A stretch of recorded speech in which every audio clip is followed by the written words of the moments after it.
Hello, welcome to our thought for the day. It's great to have you with us. This week in Youth Club, we're playing a game of Jenga, the brick tower game, where you take out a brick and if the tower collapses, you lose the game. However, in our set, we have a question written on each brick. The question came up: when do you think Christians should or shouldn't obey the law? This sparked a big debate. Should Christians always obey the law? Or are there times when it's right not to? We considered who are making the laws. For example, if you're in a totalitarian state which is persecuting some of its people, is it okay for Christians to break the law then? We started to think about people in World War II, the German people who broke the laws in Germany to help others. Was it okay for Christians to break those laws? Then we asked, should Christians always obey the laws of the state or put God's commandments first? This started to make us think about the laws Jesus taught us and what kind of person Jesus was. As Christians, we believe that Jesus was our Messiah, our Saviour, the Son of God, the King of Kings. But how does our Saviour differ from earthly leaders and kings? In the Bible, we hear about how Jesus was welcomed into Jerusalem as a king on Palm Sunday. It was described as the triumphal entry. So let us try and picture the scene. There are huge crowds of people in Jerusalem gathered for the festival of Passover, celebrating God rescuing his people from slavery in Egypt.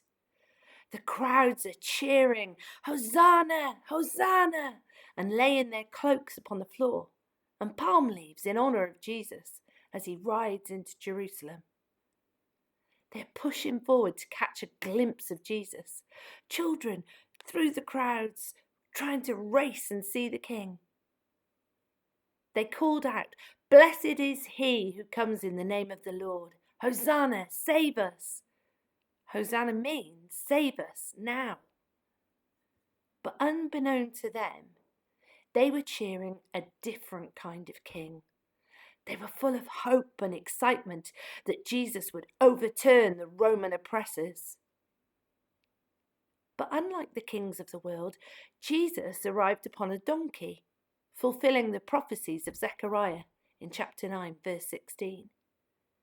These people cheering Jesus, they wanted crowns, armies, and glory. But Jesus brought a cross. He didn't take power, he gave it up. He didn't conquer through violence. He didn't ride in with a show of force. Jesus didn't shed Roman blood. It's no wonder that the same crowd who cried "Hosanna" on Sunday were yelling "Crucify him" by Friday. The people shouting Hosanna weren't wrong about Jesus being a king. They were just wrong about the kind of king he was. Let us compare Jesus to some of the worldly leaders that we see on our news every day. I don't know about you, but I sometimes feel desperate when I see world leaders who I want to respect and admire, but instead we see leaders who use power to exploit, to manipulate, to protect their image rather than pursue truth. Leaders who say what people want to hear, but whose actions betray their words. Leaders who gamble with the world's economy, leading to the poor becoming poorer and the rich richer. Leaders who, instead of having policies of integrity and wisdom, make funny TikTok videos to appeal to younger voters. Leaders who seem driven by greed and power. Leaders who want to be kings. Leaders who fear losing control more than they fear losing their soul. In Psalm 118, it says in verses 8 and 9, "It is better to trust in the Lord than to put confidence in man. It is better to trust in the Lord than to put confidence in princes. This is reiterated in Acts chapter 5, verse 29. Peter and the other apostles replied, "We must obey God rather than human beings." These words provide relief to me to know that man is fickle and weak, but God is the rock upon which we stand.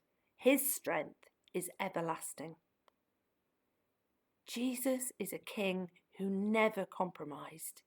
He was tempted by the devil in the wilderness with power, but he refused it. He lovingly and humbly washed his disciples' feet, even those of Judas, who would betray him. Jesus' leadership was not rooted in ego, but in sacrifice. Not in charisma, but in character. His crown was made of thorns, not gold. His throne was a wooden cross, not a golden chair in a palace. And yet, this is the King who changed the world. What kind of king do we really want? Do we want a Jesus who fits our expectations? Or are we willing to follow the real one? The one who calls us to take up our cross, to love our enemies, to serve instead of being served. It forces us to confront not just who Jesus is, but whether we're willing to follow him when he doesn't fit our idea of success or strength. Jesus was countercultural when he lived on earth. He contradicted everything that the Jewish people expected of a Messiah. And he is countercultural now. As our all-powerful God, he demands that we do not follow worldly ideas of success and leadership, but that we humble ourselves and that we serve others with willing hearts. Jesus was the unexpected king. So what does it mean to follow this kind of king today? It means that we should choose integrity over influence. Our lives and actions need to reflect our love for Jesus, and it should be clear to others who is the king that we follow. It means that we should lead with humility, not hype. We ask God to give us servant hearts and make us humble, not acting from a place of arrogance and pride with huge egos, but with a desire to love and help others without acknowledgement or glory. Think of Jesus' story of the Good Samaritan, helping a stranger without looking for recompense or acknowledgement. It means caring more about God's will than our own comfort. We will sometimes have to make sacrifices when we follow God. He does not promise that the road will be easy. We may suffer from illness, loss, or grief.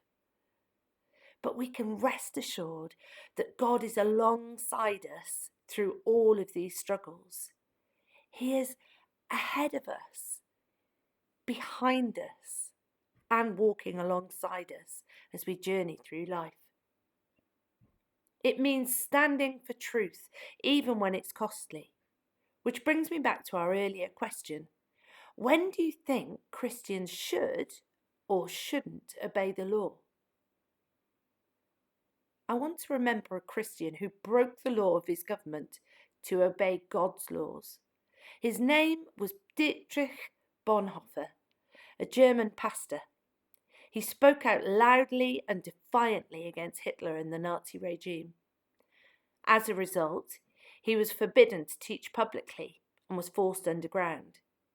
He taught seminary students for several years until his arrest and imprisonment in 1943.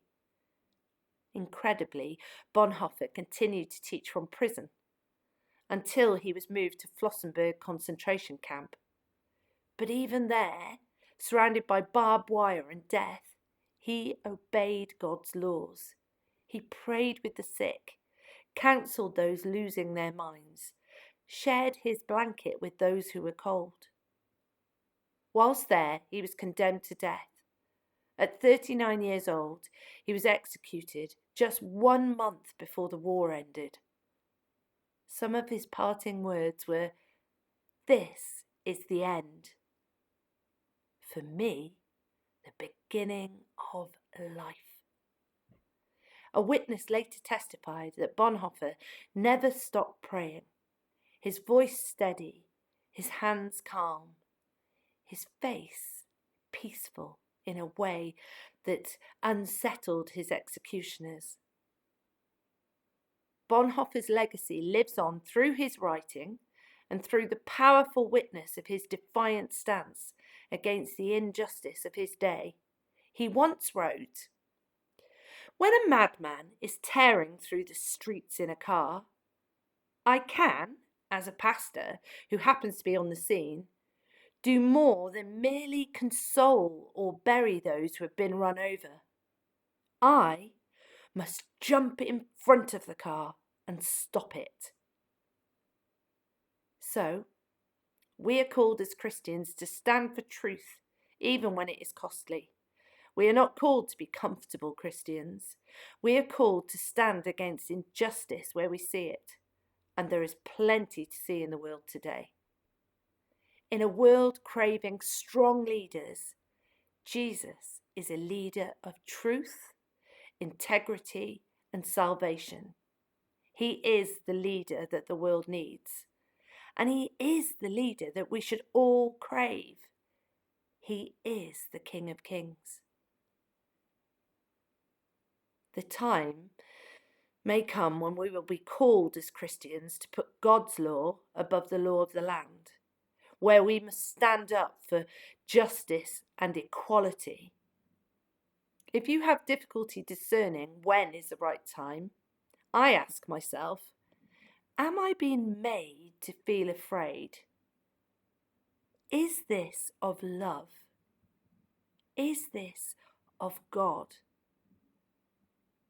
So, if the leadership of my country are telling me to be afraid of the foreigner, God asks us to love them, to love the stranger, to love our neighbour, to love our enemy. These are the laws that I will follow. The world promotes fear and plays on our insecurities. God promotes love and gives us hope and reassurance. So let me conclude our thought for the day by saying Hosanna still matters. We know that Hosanna means save us. It's a cry for help, for hope, for rescue. And that cry still matters today more than ever. Because Jesus did come to save us, just not in the way anyone, even his disciples, expected. He saved us, not from Rome, but from sin. Not through war, but through peace. Not by climbing a ladder of power, but by descending into love. So today, we worship a king like no other, unexpected, humble, sacrificial, a servant, and we pledge to follow him wherever he leads. Because in the end, he is the king we need. Thank you for watching. God bless you wherever you are.